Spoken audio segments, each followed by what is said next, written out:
Et Be'ezrat Hashem, on va faire le cours comme prévu, Parashat Shoftim. On va parler de la paracha et en même temps on va parler du mois de Elul, puisque là on va être Rosh Chodesh Elul demain et après-demain, 2 jours de Rosh Chodesh. Et notre paracha, Parashat Shoftim, toujours c'est la paracha qu'on la lit la première au début de Chodesh Elul. Là, ce Shabbat, Be'ezrat Hashem, c'est Rosh Chodesh Elul et on commence avec notre paracha. Alors, dans le Shla HaKadosh, dans le livre de Shla HaKadosh, Teluchot Abrit, il parle du pasuk qui est écrit dans le prophète Amos, dans le chapitre Gimel pasuk Chet. C'est marqué là-bas, Aryeh Sha'ag Miloïra. Le lion quand il rugit, qui a pas peur? Qui a pas peur quand le lion il rugit? Qu'est-ce qui veut dire le mot Aryeh? Aleph, Resh, Yud, Hey. C'est le jour qu'on doit avoir peur, qu'on doit avoir la crainte. C'est quoi le Aleph? Elul. Resh, c'est Rosh Hashanah. Yud, c'est Yom Kippourim. Et Hey, c'est Hoshana Rabbah. C'est le jour qu'on va passer à partir de Rosh Hashanah, à partir de Rosh Chodesh Elul, jusqu'à Hoshana Rabbah. Jusqu'à Hoshana Rabbah. On dit Ana Adonai Hoshi'ana. Na, Nun Aleph, c'est 51. Il y a 51 jours depuis Rosh Chodesh Elul jusqu'à Hoshana Rabbah. Pendant ces 51 jours, quand le lion il rugit, on doit avoir peur, on doit avoir la crainte des jours des jugements. C'est-à-dire les jours qu'on vient de citer, Aryeh, Aleph, Resh, Yud, Hey, Elul, Rosh Hashanah, Yom Kippourim et Hoshana Rabbah, on doit avoir peur. Et le prophète Amos dit, qui n'a pas peur pendant ces jours-ci de Elul, Rosh Hashanah, Yom Kippourim et Hoshana Rabbah? La question qu'elle se pose, avoir peur de Rosh Hashanah, je comprends, il faut avoir peur, c'est le jour de jugement.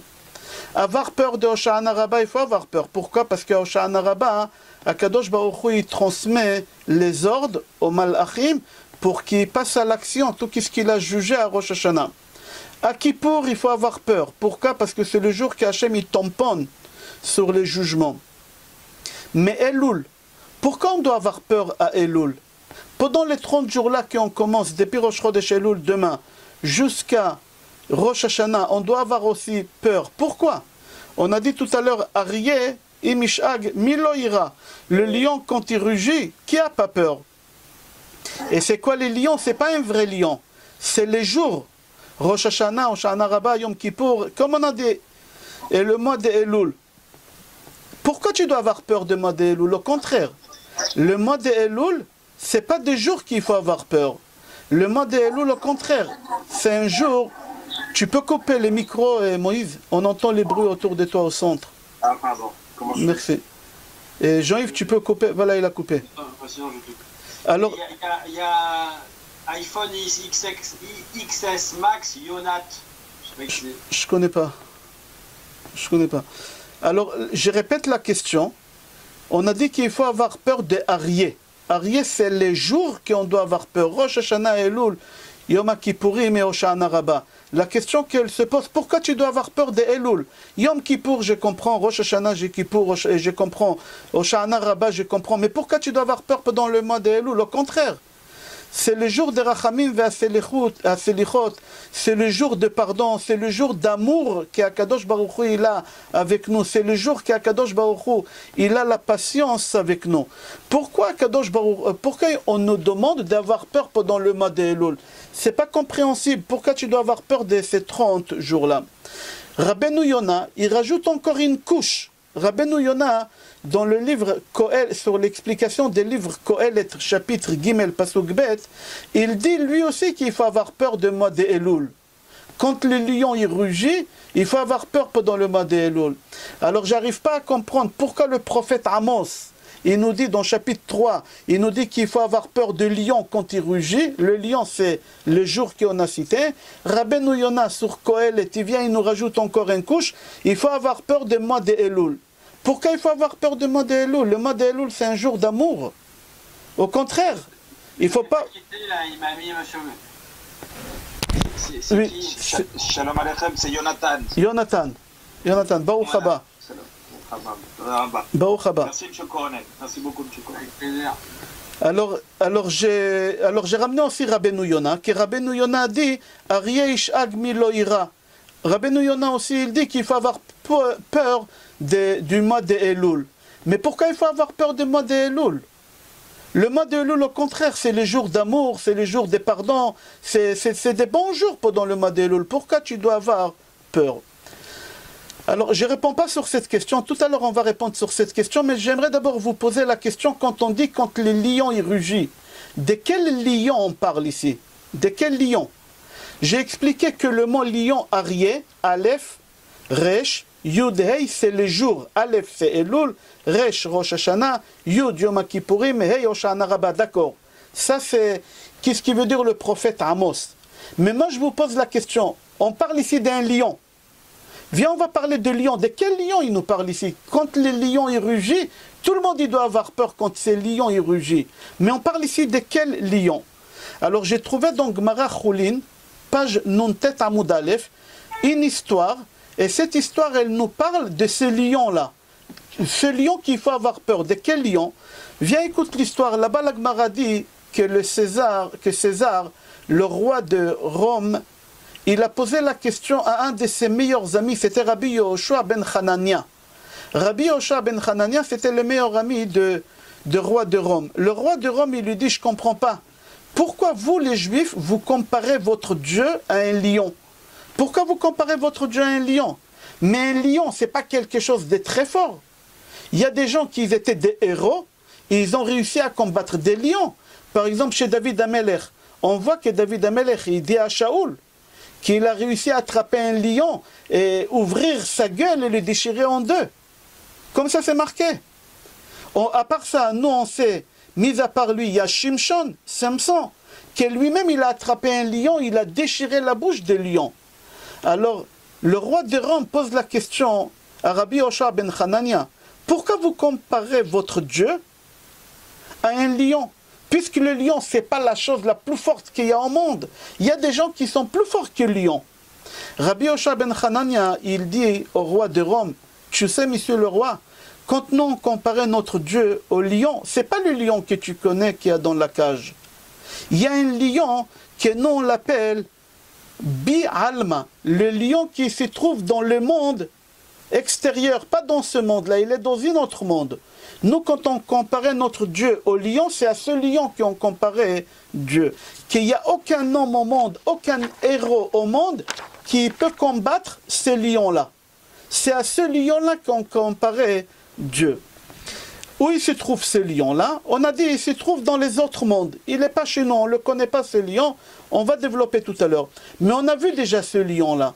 Tu sais où on a vu ce lion-là? Dans le Slichot, on dit Misha'ana le Avraham, Misha'ana le Yitzhak, Misha'ana le Daniel Begouva de Ariafta. C'est lui qui l'a répondu à Daniel quand il était dans la fosse de lion. Vous savez, Daniel, il a été jeté dans la fosse de lion, comme ça c'est rapporté dans Yalkut Shimoni, par Darius. Darius, il a aimé beaucoup Daniel. Il a aimé beaucoup Daniel. Baruch haba. Il a aimé beaucoup Daniel, Darius. Mais les conseillers de Darius, ils étaient jaloux. Et comme d'habitude, toujours on a essayé de faire glisser le conseiller du roi, le juif. Toujours. Alors eux, ils ont cherché des solutions comment éliminer Daniel. Proprement. Et l'idée qu'ils ont eue, comme ça c'est marqué dans Yalkut Shimoni, que les conseillers de Darius, ils lui ont dit, comment ça se fait qu'il y a des gens qui prient à un dieu au feu, il y en a qui prient à leur Dieu que c'est du vent, il y en a qui prient à leur Dieu que c'est de la pierre, il y en a qui prient à leur Dieu que c'est la mer. Combien de dieux? Il faut qu'on fasse en sorte que tous les gens de notre pays, ils prient pour un seul Dieu. Quel Dieu? Ton Dieu à toi, Darius. Eux, ils s'en foutaient pour quel Dieu? Leur but à eux, c'était quoi? De tuer Daniel. Parce que eux, ils ont su que Daniel, jamais il va accepter de prier un autre Dieu à part notre Dieu.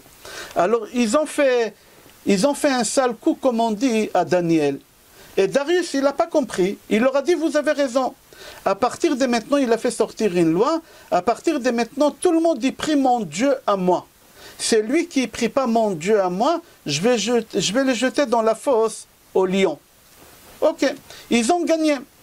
Ils ont commencé à observer Daniel pour voir est-ce qu'il continue à prier à Kadosh Baruch Hu, ou est-ce qu'il commence à prier au Dieu de Darius.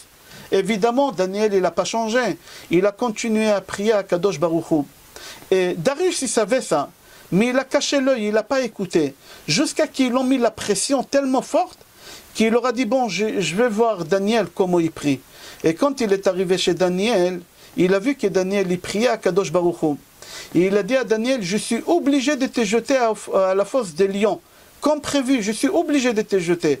Parce que c'est la loi, tu as transgressé la loi. J'ai de la peine pour toi. Mais j'ai pris ton Dieu qui te sauvera la vie, que tu auras la vie sauve. Et il était obligé de prendre Daniel et il a jeté Daniel à la fosse. Il a jeté la fosse au lion. Il a jeté là-bas. Dans les Midrash, c'est marqué combien de lions ils étaient là-bas. Il dit 1464. C'est quoi ce chiffre-là, 1464? Peut-être à la fin, on aura le temps, on va parler de ce chiffre-là. Et il a pris Daniel et il l'a jeté au lion. Et il est parti dormir, Darius. Il était sûr et certain que Daniel il va se faire dévorer par ces lions-là. Le lendemain matin, quand César, Darius, il se lève, le roi de Rome, il se lève, et il va voir avec tous ses conseillers, tous les ennemis de Daniel, pour voir Daniel comment il s'est fait dévorer. C'est marqué dans le Midrash, quand il est arrivé, il a vu que Daniel il était en train de prier. Et autour de lui, tous les 1464 lions, ils sont autour de lui, ils ne bougent pas, ils ne branchent pas. Alors les conseillers de Darius, ils l'ont dit, peut-être les lions, ils n'ont pas faim. Il leur a dit, ben s'il n'est pas faim, il les a jetés. Ils n'ont même pas arrivé à terre, déjà dans l'air, les lions, se sont jetés dessus, et ils les ont mangés. Il les a jetés. Combien ils étaient là-bas? 366. C'est quoi ce chiffre 366? On parlera, Be'ezrat Hashem, plus tard. Alors c'est marqué dans le Rassag que quand Darius il a fait sortir Daniel, il a dit à Daniel, Daniel, qui t'a sauvé la vie comme ça? Alors Daniel il répond et il dit, Aria de Be'alia. C'est quoi Aria de Be'alia? Le lion qui se trouve dans les autres mondes. Le même lion qui rugit pendant le mois de Elul, Rosh Hashanah, Yom Kippourim et Hoshana Rabbah.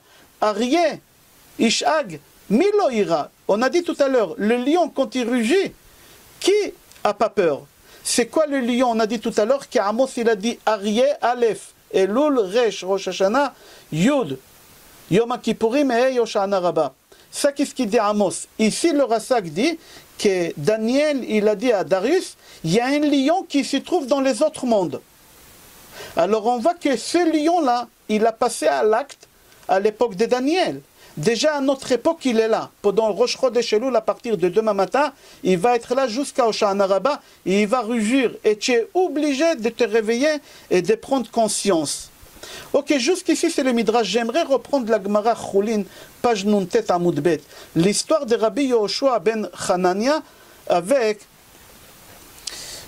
le César. Alors le César demande à Rabbi Yehoshua ben Hanania, et il lui dit, j'aimerais voir le lion. Le lion que tu me parles, que tu me dis, c'est un lion qui se trouve dans des autres mondes. J'aimerais le voir. J'aimerais voir le lion de Bi'ilahi. Dans un autre monde, je veux que tu me le ramènes. Et il lui a dit, impossible, tu ne pourras pas résister. Rabbi Yehoshua ben Hanania, il dit au roi, tu ne pourras pas voir. Il lui dit, le roi, je t'ordonne de me le ramener. Je veux le voir. Il faut que je le voie. Alors il a dit, si tu veux, il n'y a pas de problème, je vais te ramener. Et Rabbi Yehoshua ben Hanania a pris, la Gemara raconte, c'est une Gemara. J'ai donné les références là-bas, la Gemara elle raconte et elle dit que Rabbi Yehoshua ben Hanania, il a demandé à Kadosh Baruch Hu de lui envoyer le lion qui s'y trouve Be'ilahi. Be'ilahi, c'est dans l'autre monde, qui l'envoie. Et là-bas, la Gemara elle raconte, comment le lion il s'est détaché du trône de Hachem. Vous savez, dans le trône de Hachem, il y a des images. Il y a le taureau qui c'est le roi des bêtes, il y a le lion qui c'est le roi des animaux, il y a la tête de Yaakov qui c'est le couronnement de tout, et il y a l'aigle qui c'est le roi de tout ce qui est volatile. Alors le lion, c'est ce lion-là, il s'est détaché du trône de Hachem parce que Rabbi Yehoshua ben Hanania il a demandé, et il est venu voir le roi de Rome.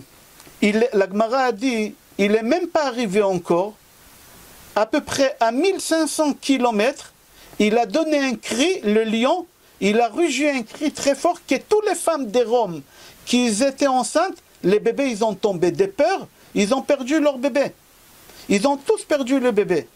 Le lion il donne un deuxième cri et c'est marqué que tous les soldats qui étaient autour du roi, ils avaient les dents qui se sont arrachées. De peur, les dents ils ont passé, ils ont tombé. Le lion il s'approche à 300 par saot. 300 par saot c'est à peu près 900 km. À 900 km, il donne encore un cri. Le cri il était tellement fort que le roi de Rome il est tombé de son trône. Et il avait peur, tellement il avait peur qu'il a dit à Rabbi Yoshua ben Hanania, je t'en prie, prie que le lion ne vienne pas. Je ne veux pas voir le lion, je ne peux pas. Alors là-bas, la Gemara, elle raconte que Rabbi Yoshua ben Hanania, il a prié que le lion, il retourne à sa place sur le trône de Akadosh Baruch Hu, et le lion, il est parti. Le lion, il est parti. Alors quand on dit Aryeh Ishag Miloïra, de quel lion on parle ici? On parle de lion. Mis à part que les lettres Aleph Resh Yud Hei, c'est le jour. Mis à part ça, il y a un vrai lion qui rugit. Mais nous, on ne l'entend pas parce qu'on ne veut pas écouter. Il commence à rugir à partir de demain. Jusqu'à Hoshana Rabbah, jusqu'à la veillée, il va rugir. Et on ne l'entend pas. Pourquoi on ne l'entend pas? Parce qu'on ne veut pas l'entendre. Viens voir ce qu'il écrit dans le livre Achaim, c'est le frère de Maharal. Il dit, il faut que tu saches que pendant les jours de Rosh Chodesh Elul, jusqu'à Hoshana Rabbah, il y a un lion qui s'appelle Diber Ilahi Shoeg. Il y a un lion qui se trouve dans l'autre monde, en haut, sur le trône de Hachem, qui rugit pendant ces 50 jours. Qui, il ne doit pas avoir peur de ces rugissements de ce lion-là, pendant ces jours-ci. On est obligé d'avoir peur. Et Rabbeinu Yonah, il dit, le mois de Elul, c'est un mois qu'on doit avoir peur. Alors au début, vous vous rappelez, on a posé la question, pourquoi il faut avoir peur de mois de Elul? Il faut avoir peur de Rosh Hashanah, je comprends, c'est le jour du jugement. Il faut avoir peur de Hoshana Rabbah, je comprends, parce que Hachem, il transmet les ptakim. Akadosh Baruch Hu, il passe à l'ordre. Il faut avoir peur de Yom Kippourim, parce que c'est le tampon, je comprends. Mais pourquoi il faut avoir peur de Elul? De quoi tu as peur à Elul? Au contraire, Ani le Dodi, Vedodili, mon bien-aimé, il est là, et moi je suis à côté de mon bien-aimé. On parle ici d'amour, on parle ici de rapprochement, on parle ici qu'Akadosh Baruch Hu, il est avec nous, Akadosh Baruch Hu, il a de la pitié. N'oubliez pas en plus que mon cher Rabbeinu, il est monté aujourd'hui, mon cher Rabbeinu, il est monté au ciel pour nous ramener le deuxième tape de la loi, il est resté 40 jours. Donc 40 jours, c'est quoi? C'est Yom Kippourim. C'est-à-dire aujourd'hui, Hachem, il a dit à mon cher Rabbeinu, Salarti Kidvarecha, j'ai pardonné comme tu as demandé. Et là, mon cher Rabbeinu, aujourd'hui, il est monté pour ramener les deuxièmes tables de la loi. Il est resté 40 jours et 40 nuits à partir d'aujourd'hui. Donc 40 jours et 40 nuits, c'est Yom Kippourim. Alors si pendant le mois d'Elul, Hachem, il nous a pardonné, alors c'est des jours qu'il ne faut pas avoir peur. Alors pourquoi il faut avoir peur? Alors la réponse c'est quoi? Il faut avoir peur des rugissements de lion qui se trouve Behi'ilahi, qui se trouve dans les autres mondes. Quand lui rugit, tu dois avoir peur. Ça doit te réveiller, ça doit te faire prendre des consciences. Combien de temps Akadosh Baruch Hu nous donne pour nous préparer? À partir de demain Rosh Chodesh Elul jusqu'à Yom Adin, le jour du jugement Rosh Hashanah, on a exactement 30 jours. À partir de demain, on a exactement 30 jours. Hachem nous donne pour nous préparer. Alors, c'est lui qui s'est préparé, et il arrive au tribunal prêt, c'est très très bien. C'est lui qui ne s'est pas préparé pendant les 30 jours. Hachem, il va lui faire le reprochement. Pourquoi tu t'es pas réveillé? Le lion, il a rugi. Mis à part qu'il y a le chauffard qui sonne et tout, qu'est-ce que tu veux, slichot. Mais il fallait te réveiller. Pourquoi tu t'es pas réveillé?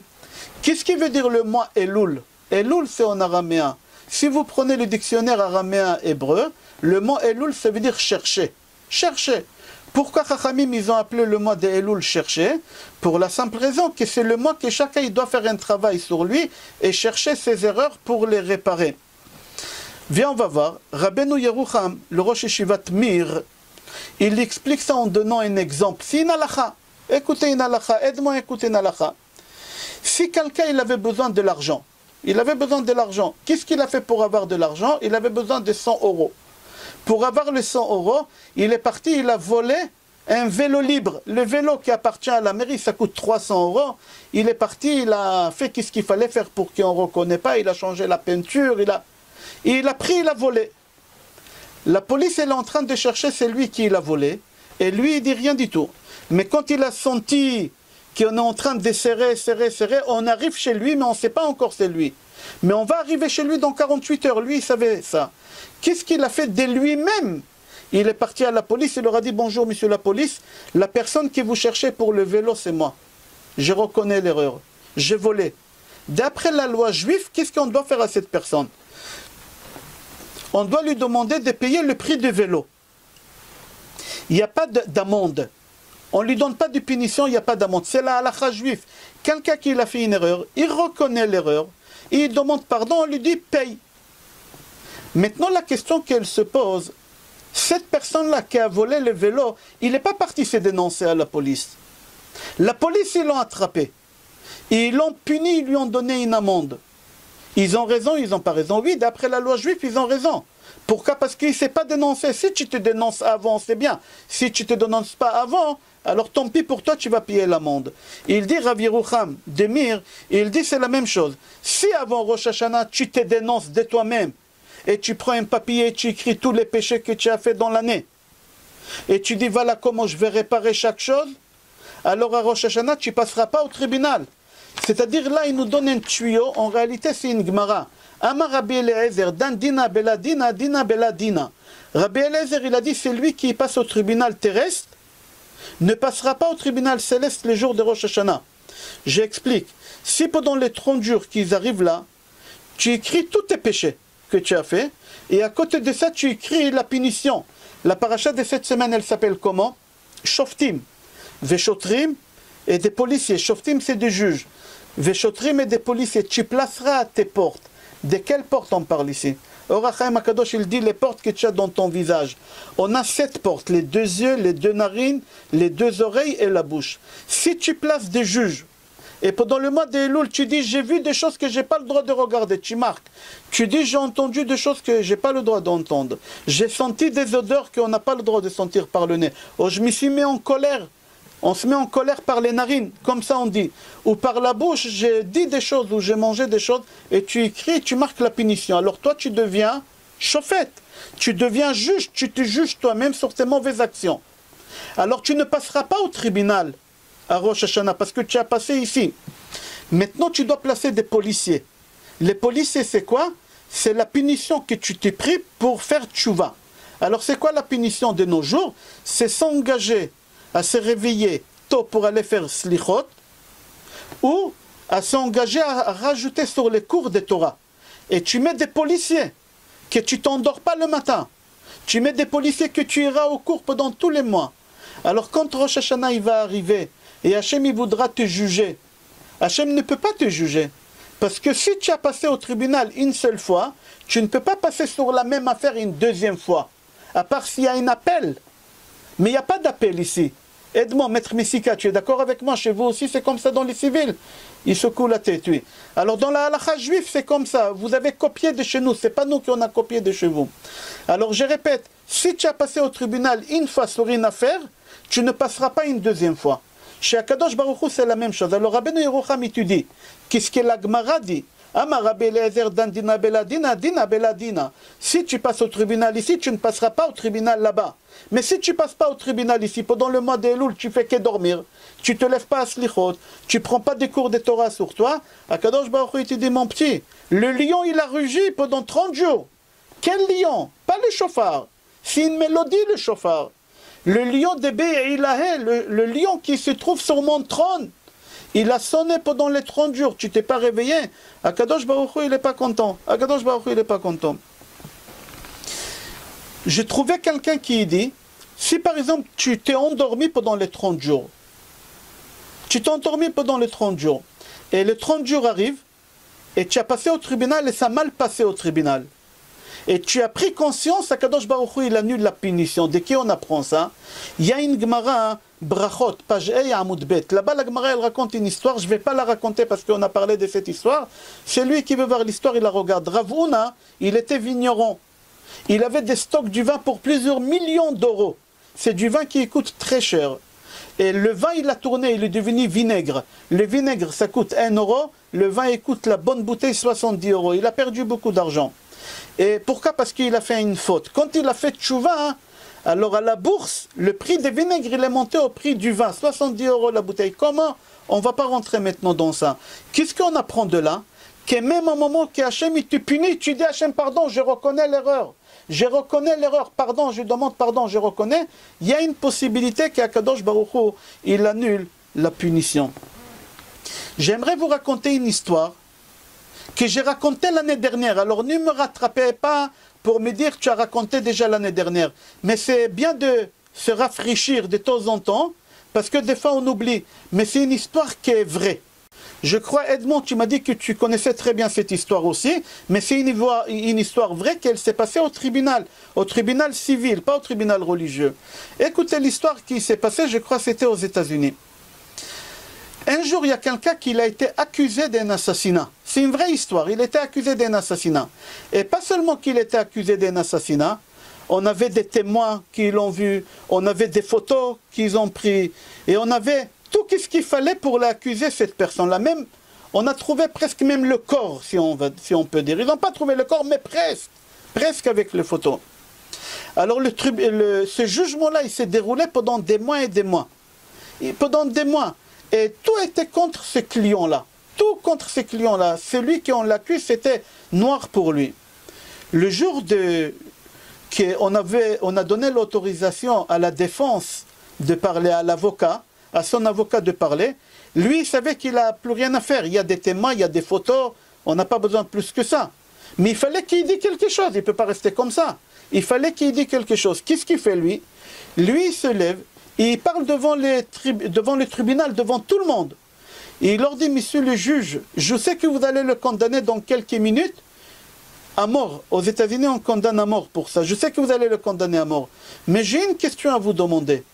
Si maintenant, vous m'autorisez à faire rentrer celui qui on croit qu'il est mort, celui qui en a assassiné, je lui demande de rentrer ici, et il va parler devant vous, est-ce que vous allez libérer mon client? Les juges, ils l'ont dit évidemment, bien sûr qu'on va le libérer, il n'est pas mort, il n'a pas tué, il va rentrer chez lui. Alors le tribunal demande d'ouvrir la porte. Ils ouvrent la porte, et là l'avocat il dit à celui qu'on a cru qu'il est mort, qui s'appelle David. David, tu peux rentrer. Tout le monde, ils ont regardé la porte, mais David, il ne rentre pas. Il dit, David, tu peux rentrer, mais David, il ne rentre pas. Après 2 minutes, l'avocat dit au juge, vous pouvez fermer la porte, il ne va jamais rentrer. Mais j'aimerais vous dire quelque chose. J'ai remarqué quelque chose.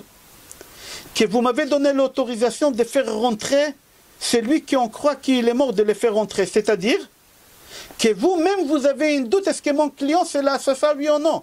Parce que si vous étiez sûr et certain que mon client c'est l'assassin, vous m'aurez dit, qu'est-ce que tu vas nous ramener ici? Une doublure? Tu vas nous ramener... Nous, on est sûr et certain. C'est-à-dire, si vous m'avez autorisé de le faire rentrer, c'est-à-dire que vous-même, vous avez des points d'interrogation. Pour cela, je vous demande de libérer mon client. Alors les juges, ils étaient embêtés, ils ont rugi. Ils avaient raison. Ils ont dit, laisse-nous, on va se consulter pendant 15 minutes. Ils ont sorti, ils se sont consultés pendant 15 minutes. Après 15 minutes, ils rentrent. Les juges, ils disent à l'avocat, on a décidé fermement, à 200%, qu'on va le condamner à mort. Tu le veuilles et tu le veuilles pas, c'est lui l'assassin. Il leur a dit, pourquoi? Qu'est-ce qui vous dit que c'est l'assassin maintenant plus qu'avant? Ils l'ont dit pour la simple raison qu'on a visionné les vidéos de la salle. Et quand toi tu as appelé à la porte, David rentre, tout le monde ils ont regardé la porte, à part une seule personne, le client. Ton client à toi, il n'a pas tourné la tête. Pourquoi? Parce que lui, il était sûr et certain que les clients, il ne peut pas venir parce qu'il a tué. C'est la preuve qu'il a tué ton client. C'est par les caméras qu'on s'est rendu compte. Alors, c'est ça qu'est-ce que j'aimerais vous dire. Tout celui qui prend, maintenant pendant les 30 jours, cette idée de retourner la tête et de regarder qu'est-ce que je dois réparer, il aura la vie sauve. Si ce client, il aurait tourné la tête et regardé la porte comme tout le monde, il aurait été libéré. Toi aussi que tu m'écoutes, si tu vas tourner la tête pendant les 30 jours, tu auras la vie sauve. Mais si tu ne te réveilles pas, tu vas avoir des problèmes. Alors il te dit, Rav Yerucham de la Yeshiva d'Emir, il dit, prends conscience, réveille-toi. On t'a donné l'occasion de tourner la tête de l'autre côté, de regarder le droit chemin. Réveille-toi avant qu'on arrive à Rosh Hashanah. Je voulais changer de direction. J'espère que jusqu'ici c'est clair. S'il y a des questions, je réponds maintenant. J'aimerais changer de direction et continuer le cours. Il y a des questions? Non. Non, on avance? Edmond, c'est bon? On avance. Ok, j'aimerais changer de direction et après on va faire un résumé avec la paracha et qu'est-ce qu'on a dit jusqu'à maintenant. Le prophète, dans les livres Melachim, Tom Aleph, Perek Yud, Pasuk Yudchet, on parle là-bas de la chaise, le trône en français je crois ça se dit, de roi Salomon. Vous avez entendu parler du trône de roi Salomon? Vous avez entendu parler de ça? Non. Non. Alors je donne les références dans les livres Melachim, tome 1, chapitre Yud, Pasuk 18. Là-bas on parle de trône. Mais moi je vais vous ramener un midrash. Et que sur ce midrash-là, il y a Gaon Mevilna. C'est un midrash qu'Agaon Mevilna il a écrit sur Megillat Esther.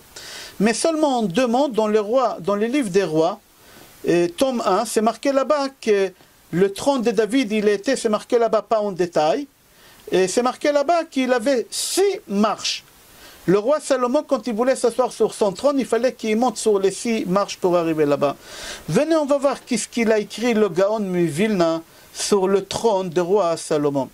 Dans Megillat Esther, il dit à Gaon Mevilna que le roi Achashverosh, ce roi-là, Achashverosh, qu'on parle de lui à Purim, il avait envie de fabriquer la même chaise que le roi. Il avait la folie des grandeurs.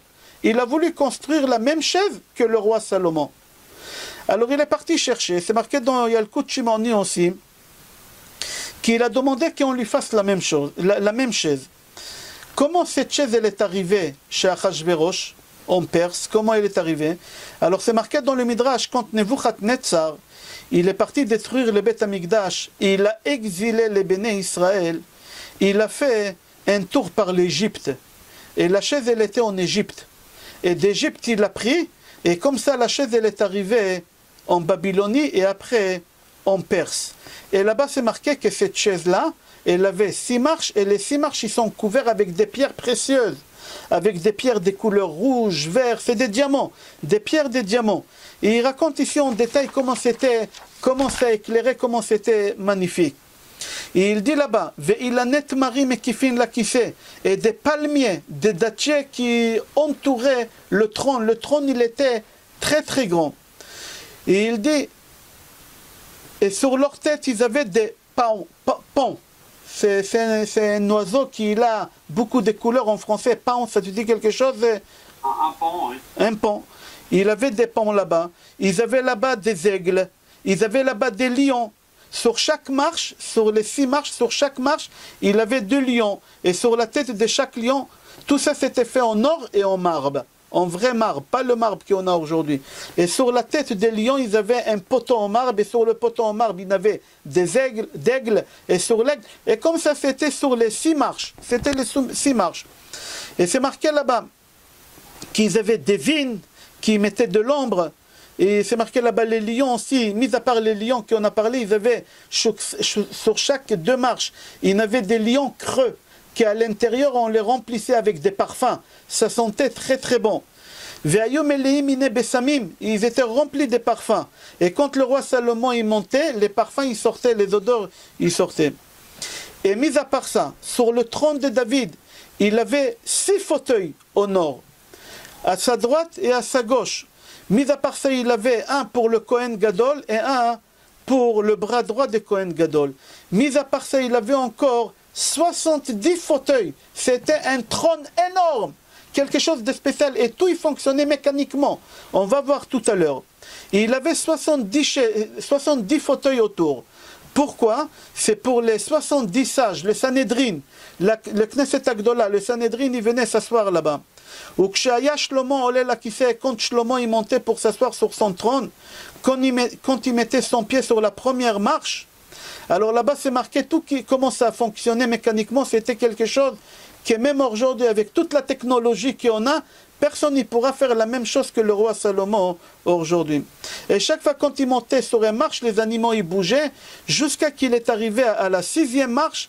Quand il voulait s'asseoir, c'est marqué que les aigles, ils venaient, ils ouvraient leurs ailes, énormes ils étaient, et il y a une colombe au nord, mécaniquement, elle prenait le Sefer Torah, c'était un petit Sefer Torah, et elle les ramenait sur les bras de roi, comme c'est marqué dans la Torah. Dans la Torah, c'est marqué qu'un roi il est obligé d'avoir un Sefer Torah entre ses mains en permanence. Je continue le midrash de Gaon Mevilna. Quand le Kohen Gadol il venait avec tous les Sanhedrin demander bonjour, le bonjour du roi Salomon, où il venait traiter avec lui un jugement, alors c'est marqué là-bas que quand les témoins ils venaient témoigner, alors tout bougeait mécaniquement, les lions ils rugissaient, les aigles ils volaient, et tout ça pour faire peur aux témoins, qui ne disent pas des fausses choses. Et c'est marqué là-bas, quand Nebuchadnezzar il voulait s'asseoir sur cette chaise au moment qu'il a voulu juger Tzidkiyahu Amelech, alors il y a un genre d'alligateur qui est sorti de première marche et qui lui a donné un coup sur le pied gauche. Et toute sa vie il était boiteux. Toute sa vie il était boiteux Nebuchadnezzar. Pourquoi? Parce qu'il n'a pas su comment monter sur le trône de roi Salomon. C'est lui qui ne savait pas comment monter, il recevait des coups. On a vu quelqu'un d'autre qui voulait monter là-bas et qui était handicapé toute sa vie. Paro Necho. C'est quoi Necho? Necho c'est handicapé. Paro il était handicapé. Pourquoi? Parce que Paro il voulait monter et là c'est le lion qui lui a brisé la jambe. Il était handicapé pendant toute sa vie. Alors là on a parlé jusqu'à la chaise, on a parlé ici sur le trône de roi Salomon. Ok. Et lui il a demandé qu'on lui construise une chaise pareille. Mais personne n'a su construire la même chaise. Personne. Les seules personnes qui pouvaient construire la même chaise, c'était les Juifs qui habitaient dans la ville. Pardon. Il dit à Gaon Mevilna que les spécialistes pour fabriquer la même chose qu'il avait le roi Salomon, c'est les Juifs qui habitaient à Suz. Suz, c'est Shushan. Shushan. Et Shushan, c'était une petite ville. C'est même pas une ville, c'était un village. Il y avait là-bas quelques familles juives.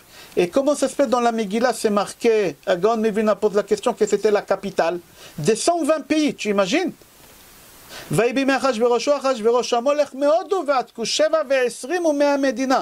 a régné sur 127 pays. Et la capitale des 127 pays, c'était où? C'était à Shushan, Suz. Comment c'est possible à Gaon Mevilna? Gaon Mevilna dit que dans cette ville, il y avait 10 familles juives qui habitaient là-bas. Parmi eux, c'était Mordechai, Esther, c'est eux qui habitaient là-bas. Comment tu dis que c'était la capitale des 127 pays? À Gaon Mevilna dit que les habitants de cette ville-là, c'est les seuls qui savaient fabriquer le trône de roi Salomon. Alors Achashverosh, il leur a dit construisez.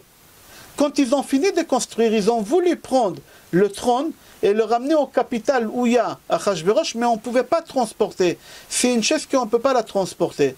Alors qu'est-ce qu'il a fait Achashverosh? Il a déplacé la capitale à Suz. C'est pour ça maintenant on dit que Suz c'est la capitale, en réalité ce n'était pas la capitale. Et pourquoi Hachem il a fait ça? Écoutez la finesse de la chose. Pourquoi Hachem il a fait déplacer la capitale des 127 pays à Shushan? À Gaon Mevilna dit pour la simple raison que Mordechai il a habité dans cette ville. Et Hachem il voulait faire rentrer dans l'histoire Mordechai. Et Hachem il n'a pas voulu faire déplacer Mordechai. Hachem il a fait déplacer la capitale chez Mordechai. Comme ça il dit à Gaon Mevilna. Ok, jusqu'ici on a parlé du trône de roi Salomon. La question qu'elle se pose, pourquoi 6 marches? Pourquoi 6 marches? Pourquoi pas 3? Pourquoi pas 4? Pourquoi pas 7? Pourquoi pas 8? C'est un chiffre spirituel, 8. Pourquoi que 6 marches? Il y a beaucoup de réponses sur ça. Mais moi, j'aimerais prendre une seule réponse et rester sur cette réponse-là. Et pourquoi j'aimerais prendre cette réponse? Parce que cette réponse, on l'a pris de notre paracha. Dans Parashat Shoftim.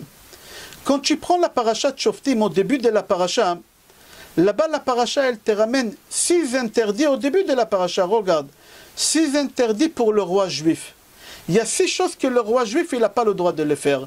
Alors c'est pour ça David Amelech, il a fait son trône avec 6 marches. Chaque marche, c'était un des interdits que lui, autant que roi d'Israël, il n'avait pas le droit de faire. J'ai les Midrash Rabbah Bamidbar, c'est marqué là-bas. Quand Shlomo est monté sur la première marche, il y a un bruit qui sortait et qui lui lisait le passouk qu'il y a dans notre paracha à nous. Lo yarbel onashim. Un roi, il n'a pas le droit d'avoir plus que 18 femmes. Tu n'as pas le droit d'avoir plus que 18 femmes. Quand il mettait les pieds sur la deuxième marche, il y a un krouz. Krouz, ça veut dire c'est une annonce qu'elle sortait et qu'elle disait Lo yarbel osusim. Il ne faut pas qu'il aura beaucoup de chevaux. Quand il est monté sur la troisième marche, il y a un cruz qui sortait, il y a un bruit qui sortait qui disait Kesef vezav lo yarbelo meod. Il n'avait pas le droit d'avoir trop d'argent et trop d'or parce qu'il devenait orgueilleux, etc. Quand il montait sur la quatrième marche, il fallait qu'il soit droit dans son jugement. Il fallait qu'il soit droit dans le jugement, honnête dans le jugement. Quand il montait la cinquième marche, il ne fallait pas faire des préférences dans le jugement. Si c'est ton père avec son voisin, et toi le juge, tu n'as pas le droit de faire des préférences à ton père. Ce n'est pas la même chose d'être droit. D'être droit, ce n'est pas prendre des pots de vin, etc. Quand il montait à la sixième et la dernière marche, c'est marqué l'otikar shochad, ne pas prendre de pots de vin. Alors qu'est-ce qu'on va par la rabotaille? Combien de marches? 6. Pourquoi? Parce que dans notre paracha à nous, il y a 6 lois qui concernent le roi. Alors le roi Salomon, il a dit, puisque dans notre parachat, Shoftim, il y a 6 lois qui me concernent, alors moi je vais faire 6 marches. Et chaque fois quand je marche sur une marche, un ponce bête. On est d'accord jusqu'à là, Edmond? Rabotai, on est d'accord? Jonathan? Oui, on est d'accord. Moi je ne suis pas d'accord. C'est pas moi, c'est le Kliakar, il n'est pas d'accord. Pourquoi? Si tu regardes les 6 choses, il y en a 3 qui concernent le roi et 3 qui concernent le juge. Ce n'est pas les 6 qui concernent le roi. Le roi, il n'était pas juge. On avait le Beddin des 3, on avait le Beddin des 23, et on avait le Grand Sanhédrin des 71. Alors les 3 dernières halachot qu'on a dit qu'il faut être honnête, et qu'il ne faut pas dévier, ne pas avoir de préférences, et ne pas prendre de pot de vin, ça ne concerne pas le roi. Les 3 premières, de ne pas avoir beaucoup de femmes, de ne pas avoir beaucoup d'argent et d'or, et de ne pas avoir beaucoup de chevaux, d'accord, ça concerne le roi. Ça concerne le roi.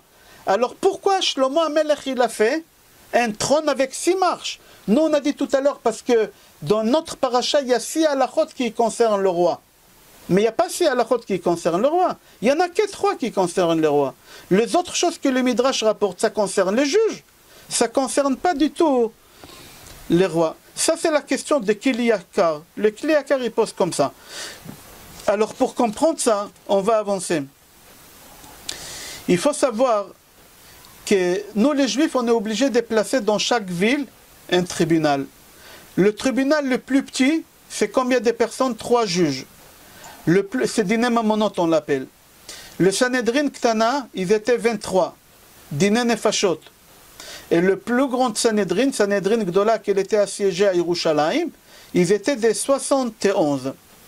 Alors je lis la Mishnah, je donne les références, comme ça vous pouvez voir la Mishnah après seul, parce que la Mishnah elle est longue, et je n'ai pas le temps de lire toute la Mishnah, je vais lire uniquement ce qui nous concerne dans la Mishnah.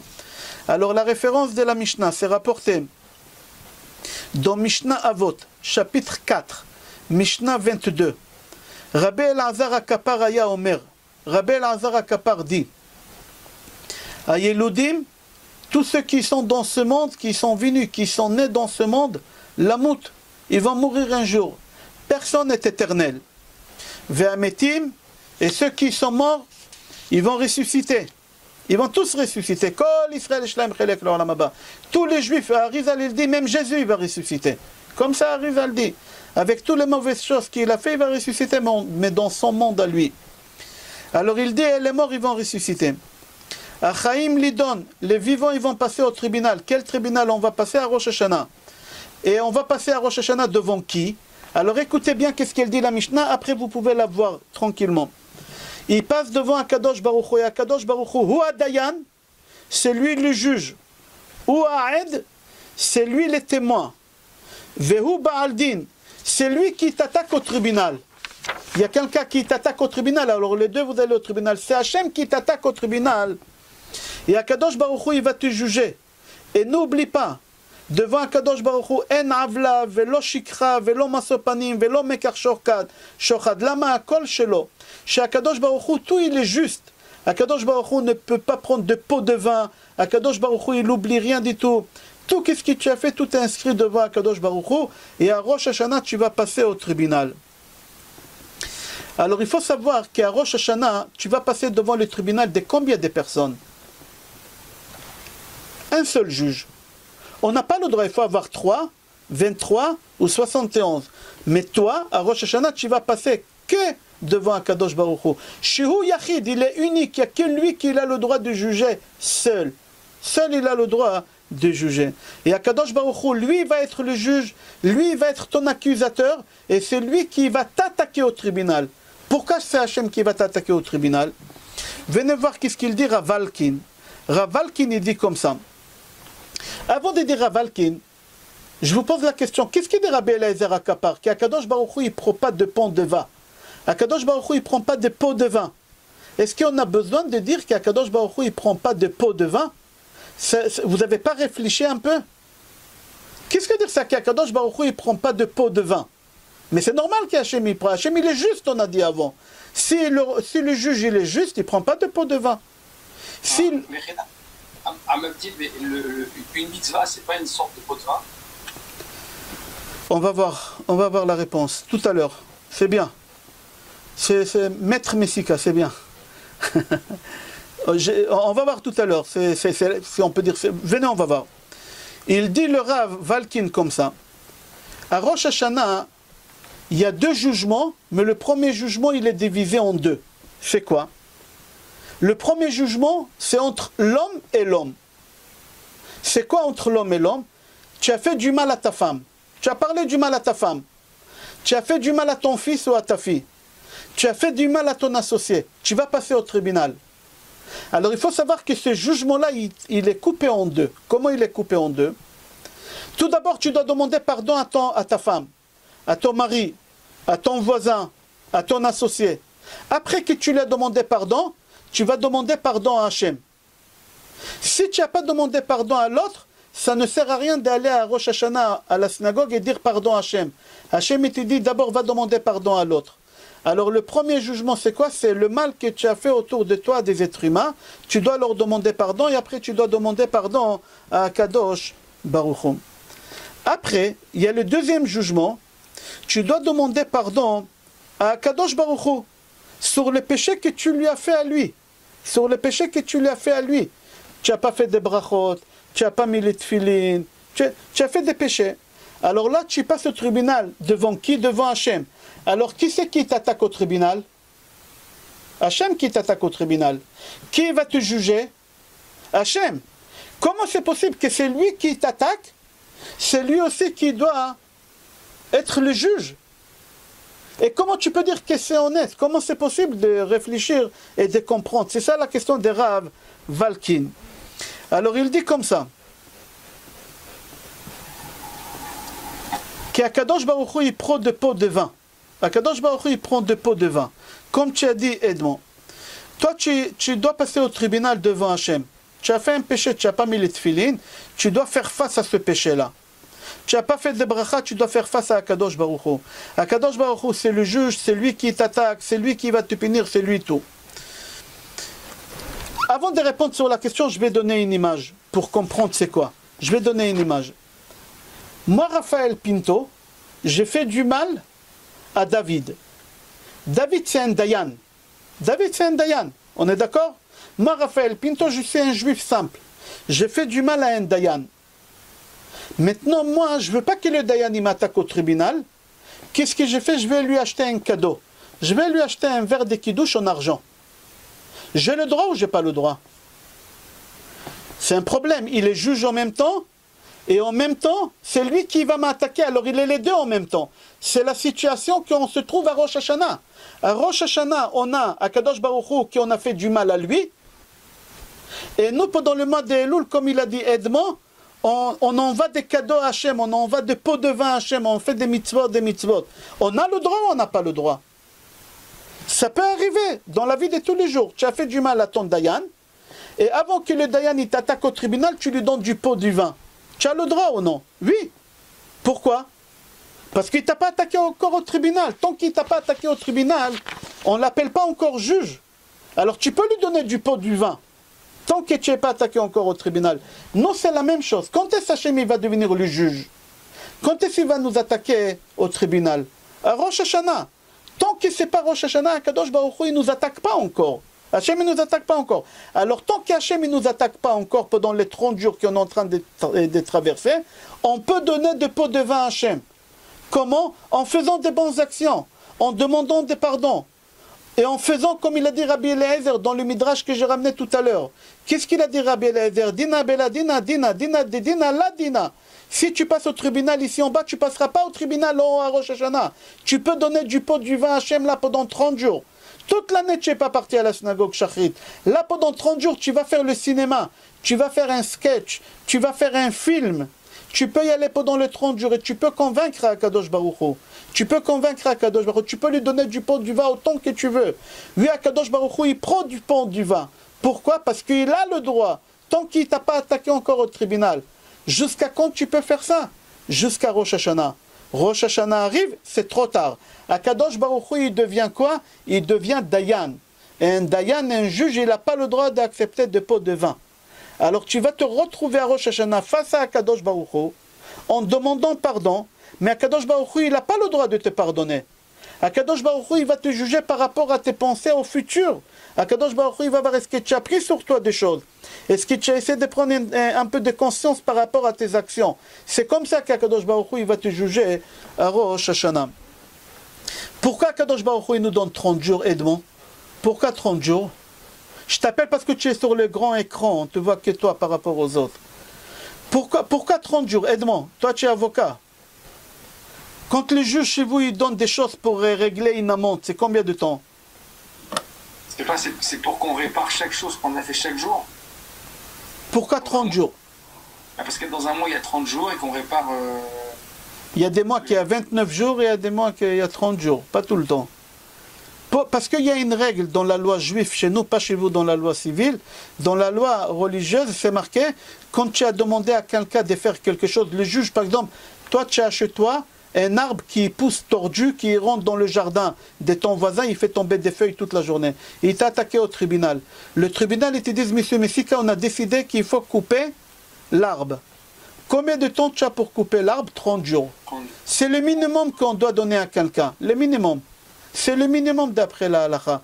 Si tu as fait quelque chose et le Bedin, ils veulent que tu répares la chose que tu as fait, alors on te donne minimum 30 jours. À Kadosh Baruch Hu, c'est exactement la même chose.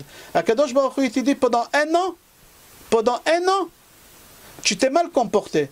Je te donne 30 jours pour te mettre sur le droit chemin. Et on se verra au tribunal. Si tu t'es redressé pendant les 30 jours, tu ne passeras pas au tribunal, tout est ok. Si tu t'es pas redressé pendant les 30 jours, alors tu passeras à nouveau au tribunal le jour de Rosh Hashanah. C'est ça le travail qu'on doit faire à Rosh Hashanah. Rabotai, pour comprendre ça, et on finit avec ça, comme ça fait 1 heure pile. C'est une parabole que je vous ai racontée, je crois, il y a 2 ans. Et j'aimerais raconter, pas il y a 1 an, il y a 2 ans, je crois que j'ai raconté. Et j'aime raconter ça, je vais la raconter aussi dans une autre cour, parce que c'est une histoire que les gens ils rigolent quand je la raconte. Mais ils se moquent d'eux-mêmes, parce que c'est nous-mêmes cette histoire. Un mari? Bravo. Tu te rappelles, tu vois, elle était tellement belle que ça t'a marqué. Elle était belle, hein? Magnifique. Magnifique. Alors je vais la raconter, comme ça va te marquer, Be'ezrat Hashem. Et Rabotai, il y a une femme, elle a 28 ans, presque 30 ans, elle cherche à se marier, et elle ne trouve pas de mari, et elle avait tout pour plaire. Elle était très belle, elle était très intelligente. C'est rare, belle et intelligente, mais elle était belle et intelligente. C'était une avocate, on va dire, elle avait un cabinet d'avocats énorme. Cette femme, elle avait tout pour... Mais Akadosh Baruch Hu, il lui a bloqué, elle n'arrivait pas à se marier.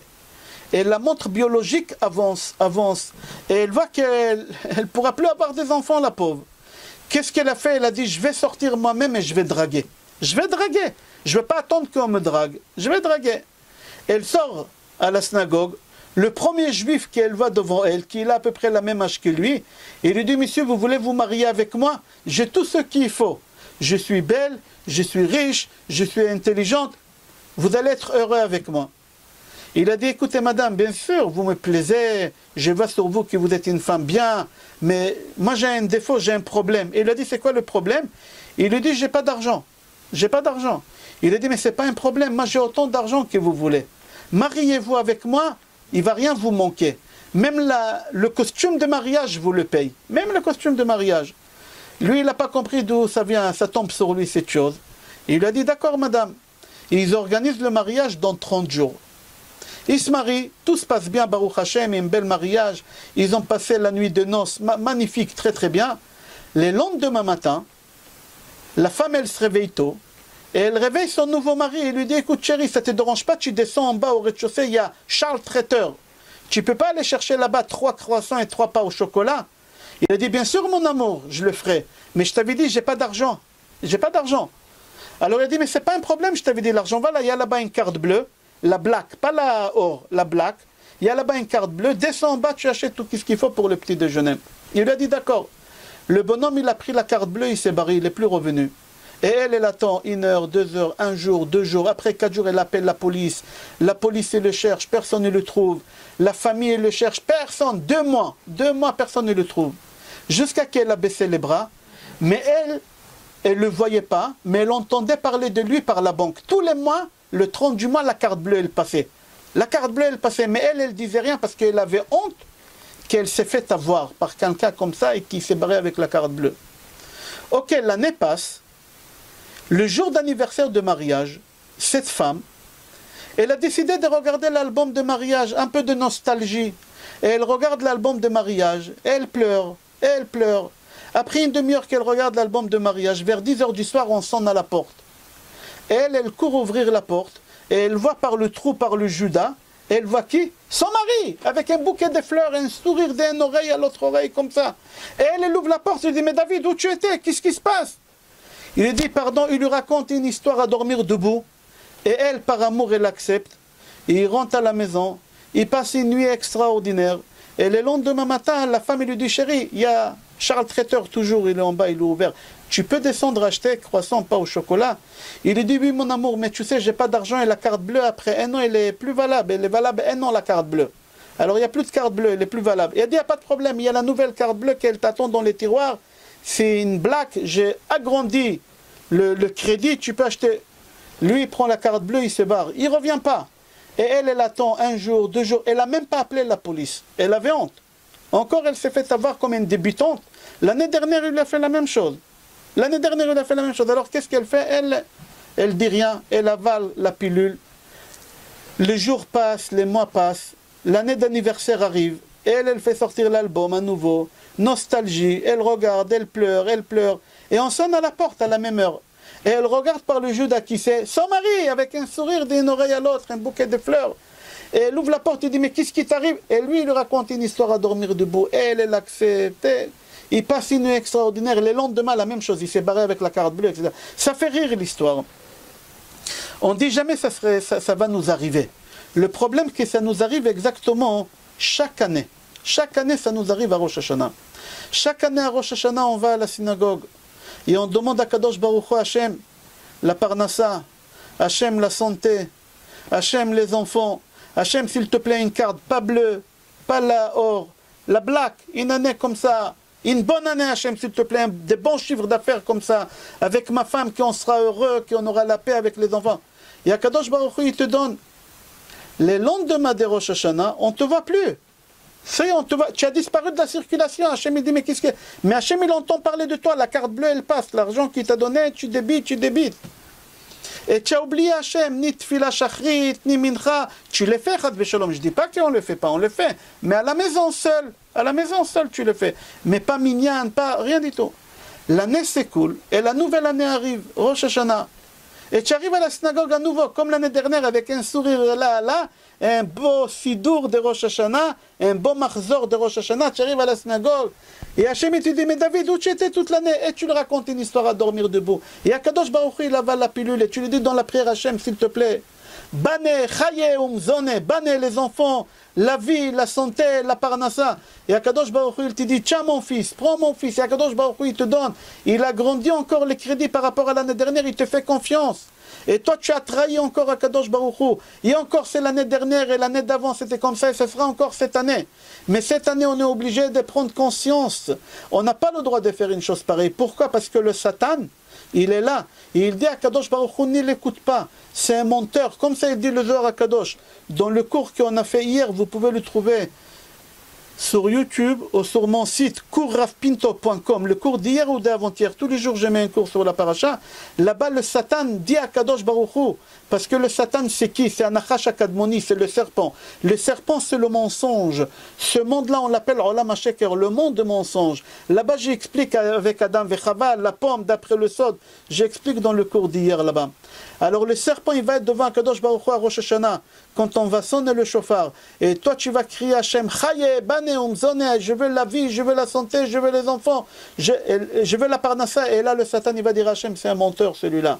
L'année dernière, il a crié la même chose. L'année dernière, il a promis la même chose. Est-ce qu'il a tenu la parole? Il n'a pas tenu la parole. Pour qu'on ne se trouve pas devant Hachem avec une situation pareille.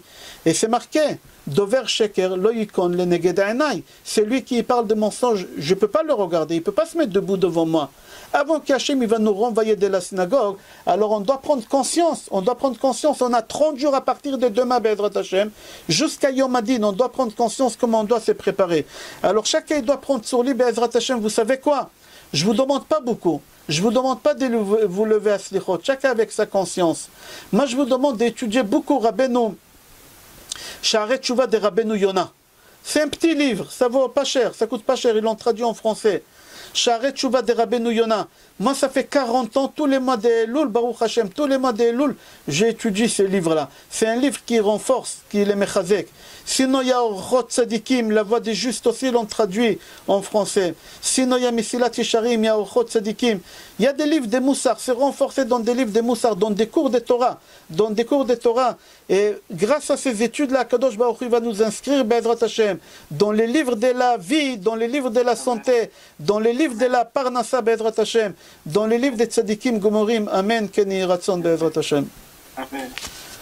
Rabotai, s'il y a des questions, on va essayer de répondre, Be'ezrat Hashem. Jonathan, ne fais pas comme ça. Baruch Hashem, ça fait plaisir. Tu as des questions? Ça va, pas de questions, pas de questions. Je peux te poser une question? Je peux te poser... Je réécoute une deuxième fois pour noter toutes les questions. Je peux te poser une question? Allez-y. C'est quoi Arié, d'après Amos, le Navi Amos, chapitre Gimel, au début du cours? Ah, mais j'étais pas là au début. Une bonne réponse. J'ai loupé le début. Je l'ai répété 10 fois.